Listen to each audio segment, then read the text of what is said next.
नमस्कार, स्वागत है आपका। मैं हूं आपके साथ हिमांशु दीक्षित। जम्मू कश्मीर के रियासी में हुए आतंकी हमले के बाद अब क्या पाकिस्तान खौफ में है? क्या पाकिस्तान को अब पीओके में जवाबी कार्रवाई का जो डर है वो सताने लगा है? क्या पाकिस्तान को लगने लगा है कि प्रधानमंत्री नरेंद्र मोदी घर में घुसकर बदला लेंगे? फिर से पाकिस्तान में पीओके के पूर्व पीएम फारूक हैदर ने सोशल मीडिया में पोस्ट कर पीओके में भारत की ओर से जवाबी कार्रवाई का अंदेशा जताया और तैयार रहने के लिए कहा। इसी बीच रियासी हमले का पीओके और आईएसआई कनेक्शन भी सामने आया। सवाल है, क्या आतंकियों को पालने वाले पाकिस्तान के 4 टुकड़े करने का अब यह वक्त आ गया है? इसी मुद्दे पर बात करेंगे, लेकिन पहले रिपोर्ट आपके सामने।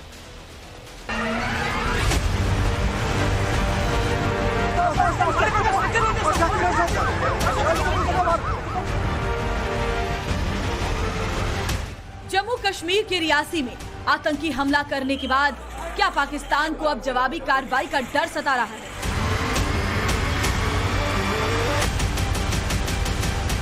क्या पीओके में एक बार फिर सर्जिकल या एयर स्ट्राइक के डर से पाकिस्तान खौफ में है?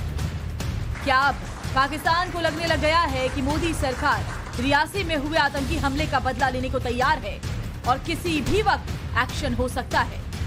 ये सवाल इसलिए क्योंकि पाकिस्तान अधिकृत कश्मीर यानी पीओके के पूर्व प्रधानमंत्री ने खौफ से भरा एक पोस्ट सोशल मीडिया में शेयर किया है।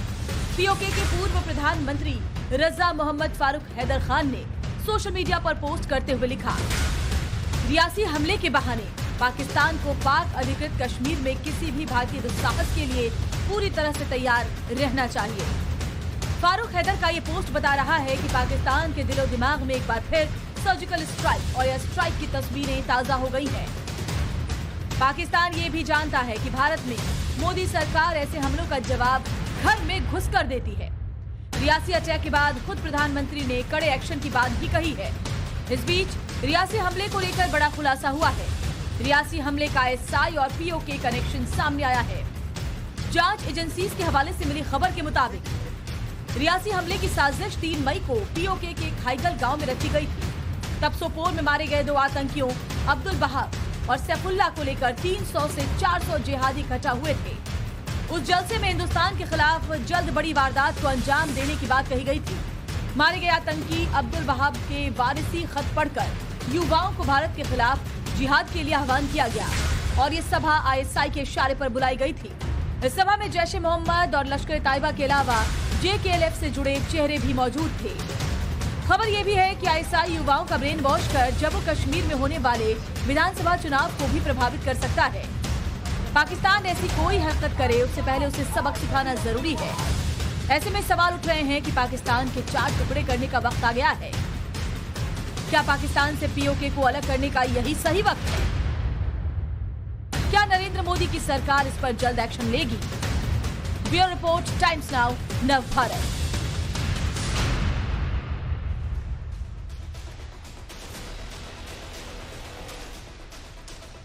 तो ये रिपोर्ट आपने देख ली है।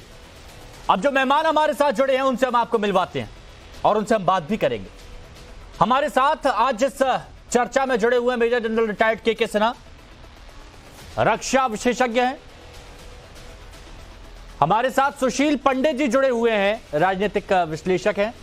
और हमारे साथ में आरजू काजमी जी, पाकिस्तानी पत्रकार हैं, वो भी जुड़ी हुई हैं। और भी कई मेहमान जुड़ेंगे, उनसे हम आपको मिलवाएंगे। सभी का बहुत बहुत स्वागत है। सुशील पंडित जी, सबसे पहले आपका विश्लेषण, क्योंकि आप बहुत बेहतर तरीके से समझते हैं ये जो भी कुछ किया जा रहा है। आज जो खबर आई है, खाईगल गांव है पीओके में, वहां पर जमावड़ा लगा था 3 मई को, यानी 36 दिन पहले।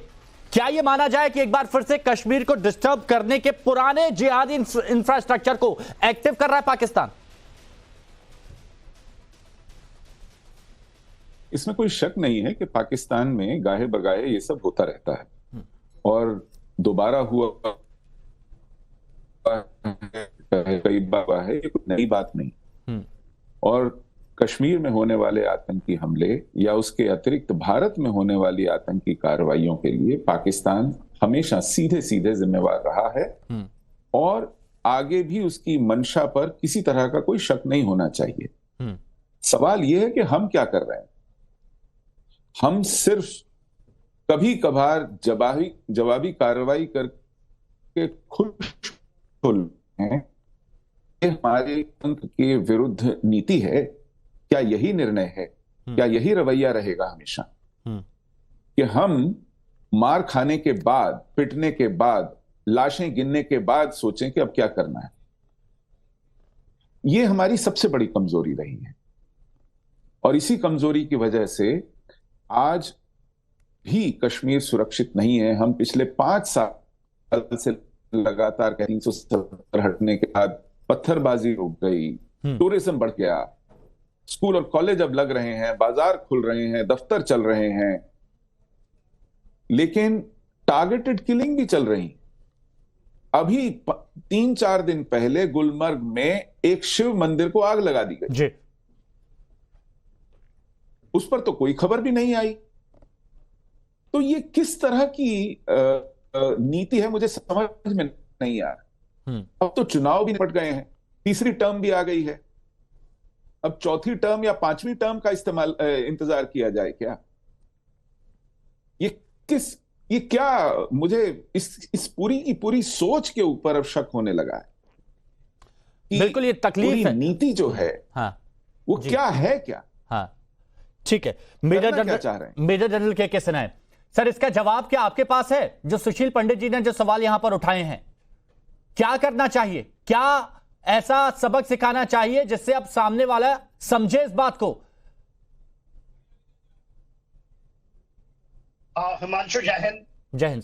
देखिए, जम्मू एंड कश्मीर में पीओके का जो हिस्सा है, गिलगिट बाल्टिस्तान का इलाका, ये बहुत पुरानी लड़ाई, जब से भारत और पाकिस्तान बना है 1947-48, उसके बाद जो हम दशक, जो हम कहते हैं 90 के दशक में, जिस तरह से वहां पर होगा आईएसआई और पाकिस्तान आर्मी अंडर जवाउल हक जिस तरह से जिहाद को लेकर आई, और का जिहाद का जो आपने पूरा नंगा नाच देखा, उसके बाद हमारे कश्मीरी पंडित हमारे बैठे हैं, पंडित जी हमारे साथ, इन लोगों को जो त्रासदी झेलनी पड़ी और उसके बाद लंबा दौर चला। मेरा भी तकरीबन 3 दशक से 4 दशक तक मैंने जम्मू के अंदर में योगदान दिया है, और क्योंकि हम लोग फ्रंट लाइन पे है, जो पंडित जी से मैं मानता हूं, खफा है बहुत, और होना भी चाहिए कि हमारी नीतियां तो हरदम, मगर जैसे उन्होंने कहा, कभी हम गर्म हो जाते हैं, कभी नरम पड़ जाते हैं, और ऐसा लगता है कि शायद हम एक सोचते हैं, एक डॉक्ट्रिन है जिसको गुलजार साहब ने कहा कि समय सब चीज निहित कर देगा, समय समान कर देगा। समय समान नहीं करता, ये प्रूफ था। देखिए 2016 में पठानकोट सर्जिकल स्ट्राइक हुई, तो उसके बाद भी एक लंबे दौर तक 2019 तक, तकरीबन पुलवामा के पहले, बहुत अच्छी एक आप सिक्योरिटी सिचुएशंस की तरफ हम चल रहे थे। और जब पुलवामा हुआ तो फिर आपको बालाकोट हम लोगों ने किया, और आप उसका नतीजा देखिए कि आज 370 भी हट गया 35 से। और वहां पर एक जो पैरामीटर्स देखते हैं मानसू, वो पैरामीटर्स यही बताता है कि क्योंकि वो पूरा स्टैटिस्टिक है कि अभी क्या है, अभी है पाकिस्तान, क्योंकि वो उसकी जो अंदरूनी हालत थी तो खराब थी, आप देख ही रहे थे।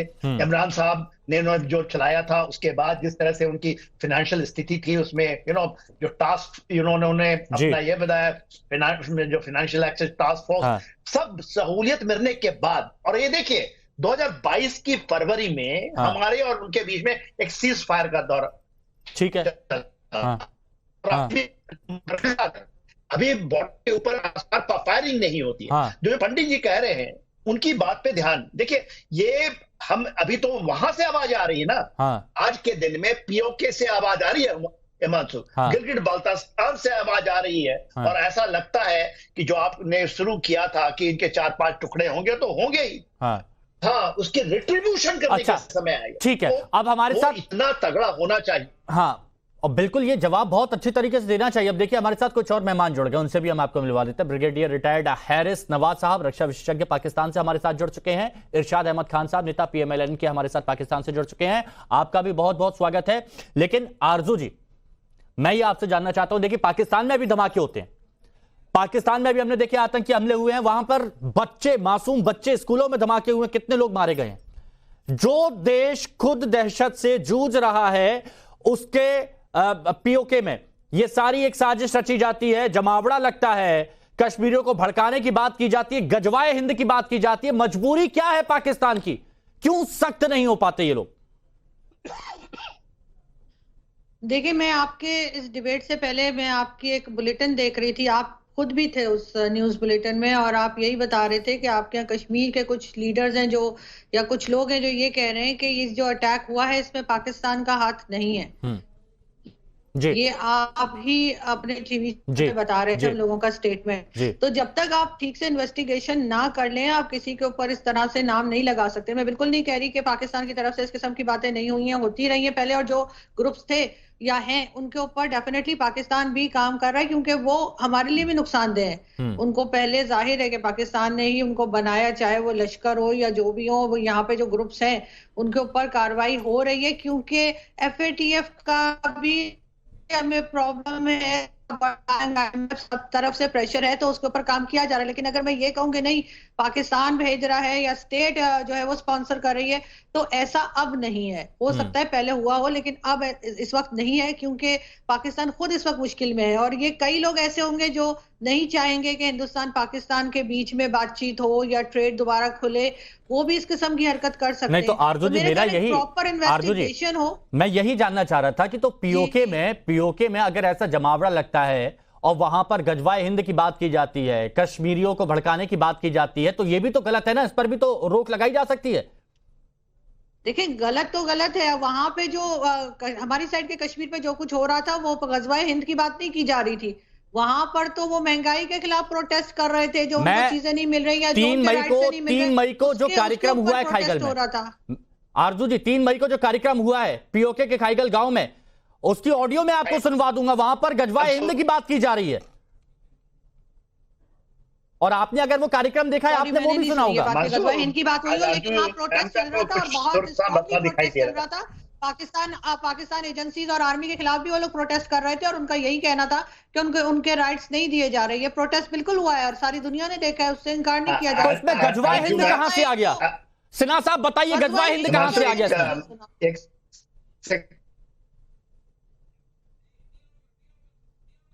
जी सिन्हा साहब।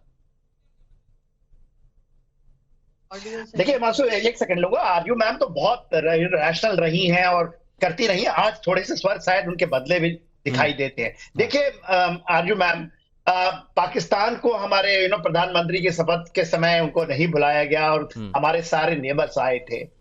उसके 1 घंटे पहले जो वारदात जी जी के लिए जो झांसी का इलाका है, ये अफकोर्स वही इलाका है जहां पुंछ राजौरी से नीचे आता हुआ का इलाका है। तो वहां पर जो चीजें हैं, और हमारी इंटेलिजेंसीज कह रही हैं, गांव का नाम लिया जा रहा है।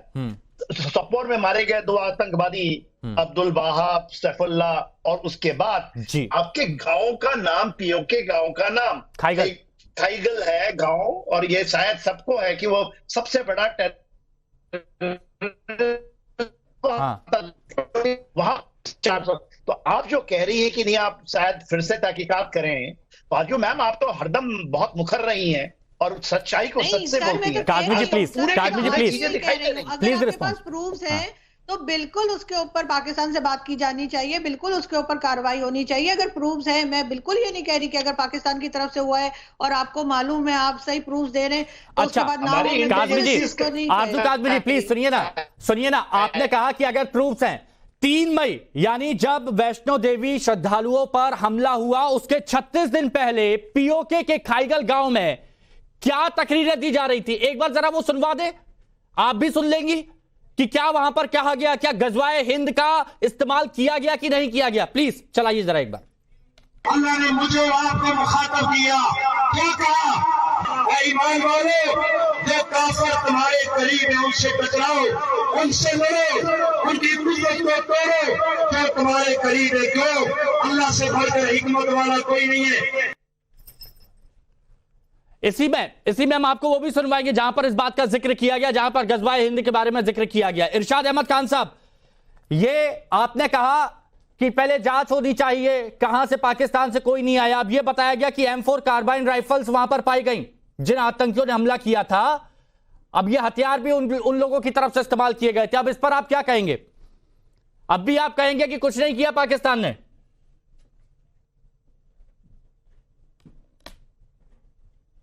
चलिए, लगता है उन तक मेरी आवाज नहीं पहुंच रही है। मैं यही सवाल यहां पर पूछ लेता हूं ब्रिगेडियर साहब जो हमारे साथ में जुड़े हुए हैं, ब्रिगेडियर हैरिस नवाज साहब।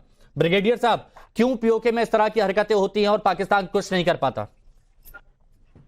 देखें, पाकिस्तान, एक तो पहले मैं ये बताऊं, मीडिया का काम होता है टू रिमेन अ मॉडरेट और एक दोनों टाइम मुल्क को नजदीक लाने की। आप इस तरफ एक पॉइंट नक्ता नजर होता है पाकिस्तान वैशी, पाकिस्तान के कश्मीर के बारे में बात करना, think positively, this is what I always say. अब ये वक्त गुजर गया है, टाइम इज नाउ कि इंडियन इलेक्शंस हो गए हैं, दोनों मुल्कों को आपस में मुज़ाकरात करने चाहिए, क्रॉस द टेबल बैठना चाहिए, मसाइल को हल करने की बात करनी चाहिए। ये पीओके पाकिस्तान आजाद कश्मीर में जो बात होती है वो जाहिर है कि वहाँ के कश्मीरी लोग चाहते हैं तो कश्मीर को भी वहां से रोका जाए। दैट इज द रीजन कि ये बात की जाती है कि जी वो तंग होते हैं। और ये जो एक डोमेस्टिक इशू है, नॉर्मल डोमेस्टिक, आपका सिखों में खालिस्तान में क्या क्या पंजाब में प्रॉब्लम हुई हैं, कितनी ज्यादा किस्म के सिखों ने स्ट्राइक की है। Domestic issue to remain domestic. लेकिन ये आप छोड़ दें, पाकिस्तान को बहस करना, बहसें खत्म करें। हमने तो कभी मतलब आपके पीओके में ये सारी चीजें होती हैं और इस पर बहस क्यों नहीं करें, ये बताइए ना सर। अगर आपके पीओके में ये सारी चीजें होती हैं जहां पर जैश और लश्कर के आतंकी देखे जाते हैं, तो क्यों नहीं बहस होगी इस पर? आप लोग खुद मानते हैं, आप लोग खुद मानते हैं, आपके अजीत डोभाल ने खुद कहा कि हम बलूचिस्तान में दहशतगर्दी करते हैं, हम बलूचिस्तान को अलग करना चाहते हैं। आप यहाँ तक आप लोग कहते हैं जी कि हमारे हमने खुदा न खास्ता पाकिस्तान को। सुशील पंडित जी प्लीज सर, एक मिनट ब्रिगेडियर साहब एक मिनट, सुशील जी कुछ पूछ रहे हैं, सुशील जी कुछ बात कर रहे हैं, प्लीज सुशील पंडित जी। पाकिस्तान मिले नहीं, ब्रिगेडियर साहब से ये पॉलिटिक इश्यूज का हवाला आप दे रहे हैं। हमने पंजाब में कोई जैश, कोई लश्कर, कोई हिजबुल पाल रखा है क्या जो आपके यहाँ जा करके दहशतगर्दी करता है? हमारे यहाँ कोई ऐसा संगठन है? ये क्या कवाली पार्टियां हैं क्या, जैश मोहम्मद और लश्कर तैयबा और हिजबुल मुजाहिदीन? ये क्या है, क्यों पाल रखे हैं आपने? ये जब हमारी सरहद पार करके हमारे यहाँ बम फोड़ने आते हैं तो हम क्यों नहीं कहेंगे? ये आपका डोमेस्टिक इशू है क्या? जैश, ये आपका डोमेस्टिक पॉलिटिक्स है।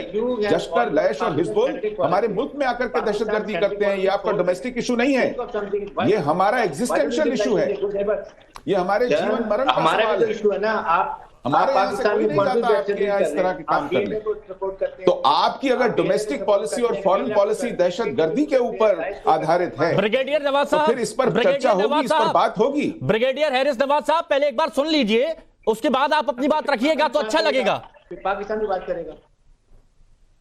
Okay ji Sushil ji please. Domestic policy हो या आपकी फॉरेन पॉलिसी हो या आपकी डिप्लोमेसी हो या आपका जो दिफा की पॉलिसी है, वो अगर लश्कर पर, जैश पर, हिजबुल के ऊपर आधारित है, उस पर बेस्ड है, तो उस पर चर्चा होगी। आपकी पूरी डोमेस्टिक पॉलिटिक्स जो है वो इंडिया सेंट्रिक है और वो इंडिया को आतंक से, दहशत से घेरने की है, तो उस पर सवाल उठेंगे। आप उसको डोमेस्टिक कहकर के बच नहीं सकते। हमारे यहां कोई लश्कर, कोई जैश, कोई हिजबुल नहीं है जो आपके यहां जाकर के दहशत करता है और हम उसको कहें कि हमारी डोमेस्टिक पॉलिसी आपको इफेक्ट करती है। जी आप बताइए, ये कोई बराबरी का सवाल है कि नहीं? आप मुझे ये बताइए, हमें तो जरूरत ही नहीं लश्कर करने की, हमारी फौज बहुत स्ट्रांग है। सेकंड बात ये करें प्लीज, तो क्यों पाल रखा है आपने हमीद को, लश्कर को, जैश को, हिजबुल को? अगर आपकी फौज इतनी जबरदस्त है तो आकर के लड़े ना हमारे साथ सीधे। आपने ये गुमाश्ते पाले हुए हैं, आपने ये नॉन स्टेक एक्टर्स पाले हुए हैं। आप इनको मुंबई भी भेजते हैं, आपने इन्हें मुंबई भी भेजा था। अगर आपकी फौज इतनी ही तंदुरुस्त है, उसको इतना ही लड़ने का शौक है, तो सीधे लड़े ना। फिर सीज फायर क्यों मांग रहा था? अगर आप ये सिन्हा साहब, अगर आपकी फौज इतनी जबरदस्त है तो फरवरी में सीज फायर की भीख क्यों मांगी थी आपने? अक्रॉस द टेबल बैठे, आपकी 70% कश्मीर पे कब्जा करते। आप ही ने कहा नहीं। सिन्हा साहब मेरे को एक बात बताइए, सिन्हा साहब मेरे को एक बात बताइए कि जब पाकिस्तान से कहा जाता है कि उनके सीमा में जितने आतंकी कैंप चल रहे हैं इस पर बंदिशें लगाएं, इस पर कंट्रोल करें, तो वो करते नहीं है। भारत की तरफ से कार्रवाई की जाती है तो उसके बाद फिर रोना शुरू हो जाता है और दुनिया भर में रोते हैं कि भारत ने ऐसा किया, भारत ने वैसा किया। कौन सी कार्रवाई? अरे भारत की तरफ से की गई थी, आपने देखा भी था। लेकिन सिन्हा साहब बताइए, सिन्हा साहब आपको सुन लिया, सुने बात सुने, मुझे बोला है। देखिए ये देखिए ये तो टीवी का माध्यम है, हम लोग एडवर्सरीज के, तब एक ब्रिगेडियर साहब हैं, मैं भी जल रहा हूं इंडियन आर्मी में जी। मैं आपको ब्रिगेडियर साहब कह रहा हूं, जरा सुने। देखिए, हिमांशु ने एक सवाल किया कि जब भी हम करते हैं उसके बाद हमारे से जवाब आती है, जो टेरर कैंप है या आपका जो लॉन्च पैड है, उसके बारे में उन्होंने सवाल खड़ा किया। सवाल ये है कि भारत ने जो ये पूरे ग्रिड रेफरेंस, और आप कहते हैं ना हमारे 8 फिगर ग्रिड रेफरेंस हमने भेजे हैं, वो ऐसा नहीं 4 फिगर ग्रिड रेफरेंस भेजा है हम उसके बाद आप इन कैंपों को बंद भी करते हैं जब कार्रवाइयां होती हैं, और 2 बार बंद किया। आपने सर्जिकल स्ट्राइक के बाद 2016 उरी और पठानकोट के बाद, और उसके बाद हमारा बालाकोट हुआ तो आपने दुम दबा के वहां से बंद हो गए। बाजवा साहब तो यहाँ तक है कि गलतियां हो गई, हमारे से भूल हो गई, आइए हम लोग बात करेंगे। और ये देखिए, अभी जो सरकार फॉर्म हुई है वो सरकार में ऑडियो प्लीज सही करवाइए। से बहुत बड़ी गलती हुई।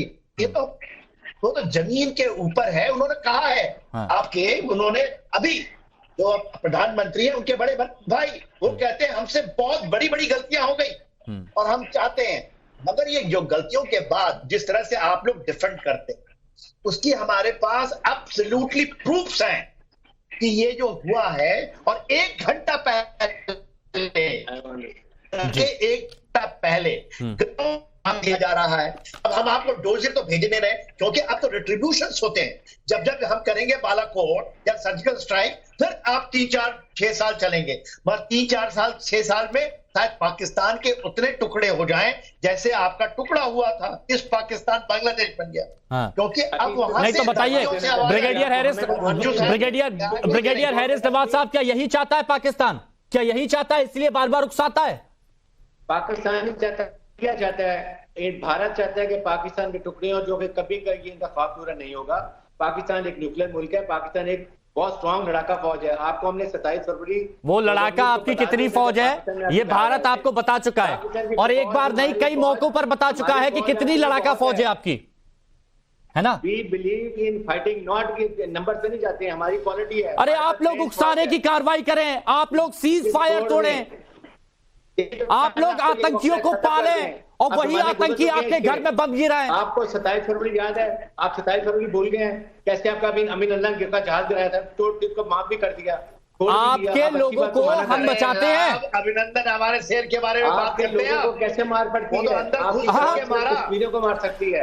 मुझे एक बात बताइए, एक मिनट, मुझे ब्रिगेडियर हैरिस नवाज साहब दिल पे हाथ रख के बताइएगा, जब आप अपनी आर्मी का यशगान करते हैं, जब आप कहते हैं कि हमारे लड़ाके ऐसे हैं, हमने भारत को ये किया, हमने भारत को वो किया, आप लोगों को हंसी आती है कि नहीं आती? आप लोगों को शर्म आती है कि नहीं आती है कि भारत से हर बार आप लोगों ने पटकनी खाई है? और तो बच्चों बूढ़ों को मारते हैं, ये हंसी आती है आपकी फौज को? कैसी बात है? सुशील पंडित जी कर सकती है। सुशील पंडित जी, अब आगे क्या चाहिए इनको बताइए। फौज आपके कंट्रोल में नहीं है, मान जाने। आरजू जी मैं आ रहा हूँ, आरजू जी इसके बाद प्लीज तुरंत आ रहा हूँ। नहीं देखना चाहते फलता फूलता जी, इनसे ईरान परेशान है। उसने 15 जनवरी को इनके यहाँ एक मिसाइल अटैक किया था। हाँ बताइए। क्योंकि ये ईरान पर भी दहशतगर्दी करते हैं, तो ईरान ने इन पर एक मिसाइल मारी थी 15 जनवरी को। इनसे अफगानिस्तान परेशान है, क्योंकि वहां पर भी सुनिए पहले सुशील जी को सुनिए एक मिनट। ब्रिगेडियर साहब रुकिए, ब्रिगेडियर साहब एक बार सुन लीजिए ना, आपको मैं पूरा मौका। इनसे ईरान परेशान है, इनसे अफगानिस्तान परेशान है। इनको मैडलिन ऑलब्राइट ने के लिए, हिल क्लिंटन ने कहा था कि अपने पिछवाड़े में सांप पालना बंद कीजिए।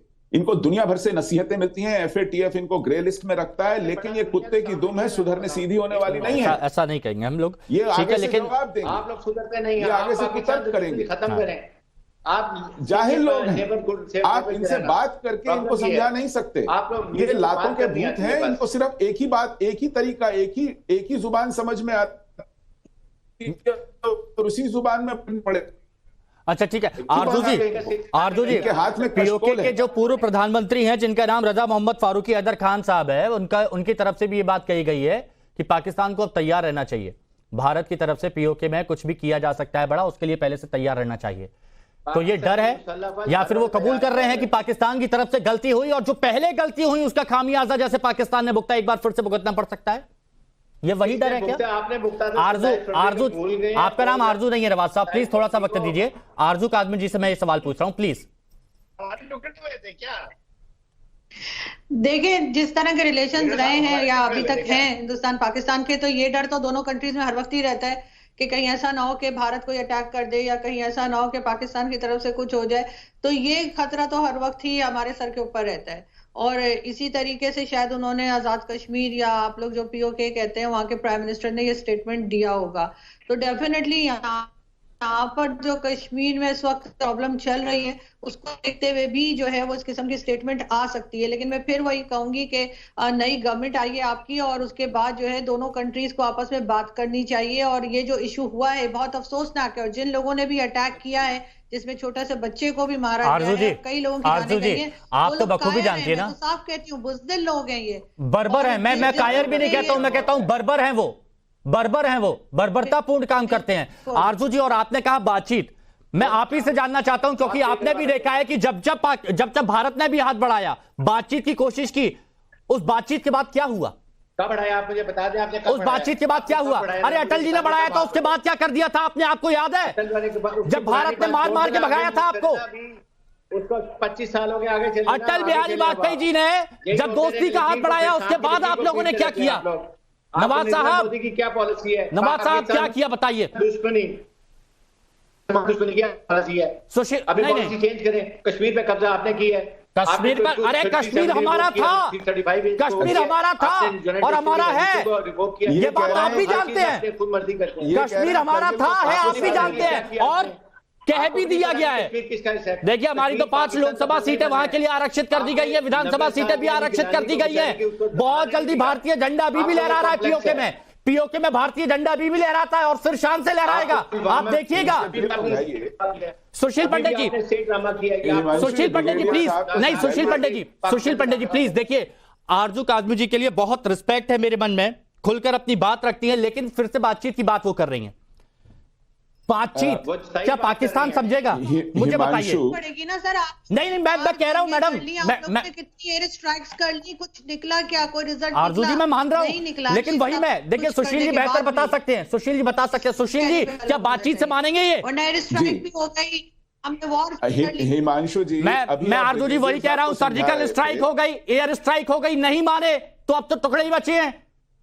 अभी बांग्लादेश अलग हुआ तो उसके बाद न जाने अभी क्या होगा। सुशील जी बताइए। ये जरूर है कि अब डायलॉग पर इसका जवाब क्या है? ब्रिगेडियर साहब की याददाश्त थोड़ी कमजोर है। हाँ, याद इनको याद कराइए, याद दिलाइए प्लीज। सिर्फ सुशील पंडित जी बोलिए। ब्रिगेडियर साहब की याददाश्त कमजोर, कारगिल को 5 साल हो गए आगे बढ़े।